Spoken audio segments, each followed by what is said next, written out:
Sultan Murad, sultan yang masyhur ya. Beliau yang memiliki anak yang bernama Muhammad, dan Muhammad bin Murad terkenal. Beliaulah yang mendapatkan nasib yang luar biasa dari Allah diberikan kepada Sultan Muhammad Murad ini karena beliau mendapatkan fadilah hadis Nabi SAW yang berbunyi, kalian pasti akan membebaskan Konstantinopel dari kekufuran, akan masuk Islam. Maka sebaik-baik pemimpin, ya pemimpin pada saat itu, dan sebaik-baik prajurit, prajurit yang sama bersama dengan dia. Dari zaman Uthman bin Affan, Ali bin Abi Thalib, dari zaman Yazid bin Muawiyah, banyak upaya-upaya dari pasukan muslimin menyerang Konstantinopel, tapi tidak pernah berhasil. Subhanallah, di zamannya Muhammad bin Murad ini, yang waktu itu umurnya dia 25 tahun, kurang lebih tahun Masehinya 1453 Masehi.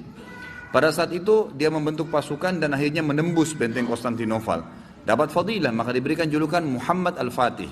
Tapi bukan Muhammad bahasan kita, saya cuma tambahkan informasi itu. Ayahnya Sultan Murad. Sultan Murad II diistilahkan, karena ada Sultan Murad I. Sultan Murad II ini ada tradisi dia yang sangat bagus gitu. Dia punya sebuah buku ya, pribadi yang dia sering tulis sendiri pengalaman dia pada saat jadi pemimpin. Salah satu tradisi beliau ini, setiap malam beliau kadang-kadang sering keluar tapi pakai baju biasa. Ditinggalkan semua pakaian kesultanannya, dia keluar dengan penasehatnya berdua ngeliling-keliling di jalan Istanbul. Liling-liling lihat, beli makanan di pinggir jalan, berbaur sama masyarakat, dengarin keluhan mereka. Ada orang yang sakit dibantu, ada yang butuh bantuan, fakir miskin dibantu, dia tahu. Jadi dia tahu masalah di lapangan dan dia bantu, besoknya didalamkan, diaplikasikan, diperbaikin, begitulah. Satu malam, dalam salah satu bukunya, dalam satu lembaran buku sejarah hidupnya, beliau bilang, satu malam saya nggak bisa tidur. Kemudian saya bilang sama penasihat saya, coba malam ini kita sama-sama yuk pergi keluar seperti biasa nyamar. Baiklah, jalanlah berdua ini. Begitu dia jalan, tiba-tiba waktu jalan di salah satu jalan-jalan kecil di Istanbul, ada satu orang jalan pegang botol khamr. Pas depan Sultan Murad, subhanallah, dengan hikmah Allah kepleset orang itu, jatuh, kendi khamrnya pecah, mati tiba-tiba. Di tempat mati orang itu. Waktu mati, biasanya kalau ada orang seperti ini jatuh tiba-tiba, umumnya kan banyak orang yang datang melihat ada apa keadaannya. Waktu itu Sultan Murad tiba-tiba datang dengan penasihatnya, lihat, diperiksa, sudah meninggal orang, diperiksa urat nadi lehernya sudah mati orang ini. Tapi anehnya, nggak ada satu orang pun yang lulalang itu mau lihat, nggak mau ditengok, nggak mau dilihat. Gitu. Langsung kata Sultan Murad, wahai muslimin, ini ada orang mati, gitu kan? Nggak ada yang nyaut. Dua kali, wahai muslimin, oh ini orang mati, nggak ada yang nyaut. Satu orang di situ, rumahnya rupanya dekat situ, dia bilang, kami tidak akan sentuh jenazah itu, walaupun dia sudah mati.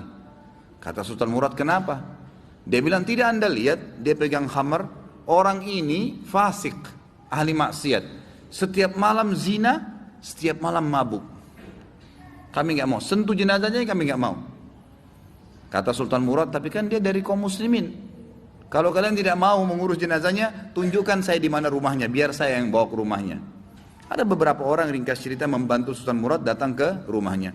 Diketok pintu, dibuka, istrinya lihat suaminya meninggal, nangis. Seperti umumnya biasa wanita, menangis, kemudian masuklah. Yang lain ini orang-orang yang tadi nunjukin rumah itu sudah pulang semua, tinggal Sultan Murad sama penasehatnya. Duduk depan jenazah ini, istrinya nangis. Kata Sultan Murad, saya mau tanya, kenapa waktu tadi suami kamu jatuh, mati ini, nggak ada yang mau lihat jenazahnya, dan tersebar isu di tengah-tengah masyarakat tadi, mereka nggak mau sentuh ini karena dianggap suami kamu ini fasik, setiap hari zina, setiap hari mabuk. Sultan Murad kaget waktu istrinya tiba-tiba berhenti nangis, langsung dia bilang, saya udah tahu orang akan nilai begitu suami saya, tapi perlu anda tahu, suami saya ini bukan pezina, bukan orang mabuk. Sultan Murad bilang, bagaimana bisa?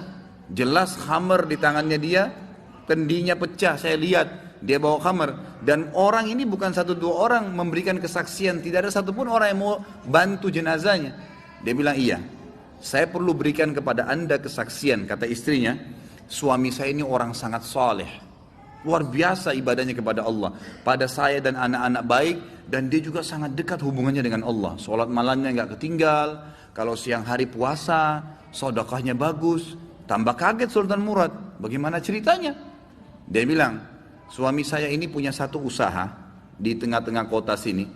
Setiap hari hasil bisnisnya dia dibagi 3 keuntungannya. Sepertiga dibawa pulang ke rumah untuk saya pakai makan dan minum untuk anak-anak saya.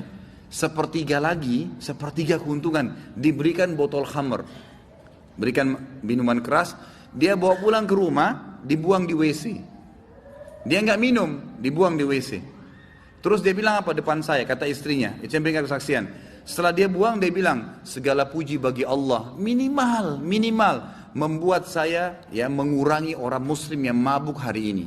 Terus sepertiga lagi yang tersisa, dia datangi tempat perzinahan, lalu dia bilang sama yang punya tempat perzinahan, ini berapa orang wanita di sini berzina? 10 orang. Berapa bayarannya kalau perempuan satu malam sampai besok pagi dibayar? Kata si punya tempat sekian, dikasih sama dia, sepertiga untungnya nih, 10 orang ini semua saya booking malam ini, tutup tempat kalian. Ini sudah milik saya, sudah dapat uang kan? Gak ada perzinahan, tutup. Dia pulang ke rumahnya. Orang pikir waktu dia masuk ke kios khamr, beli khamr, dia minum.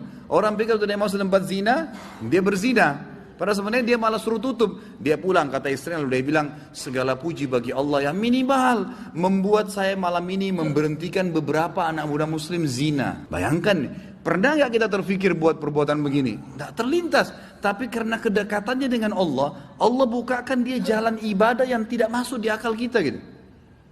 Lalu istrinya bilang, saya pernah bilang sama suami saya, kalau begini perilakumu, kapan kamu mati, nanti jenazah kamu gak diurus sama kaum muslimin.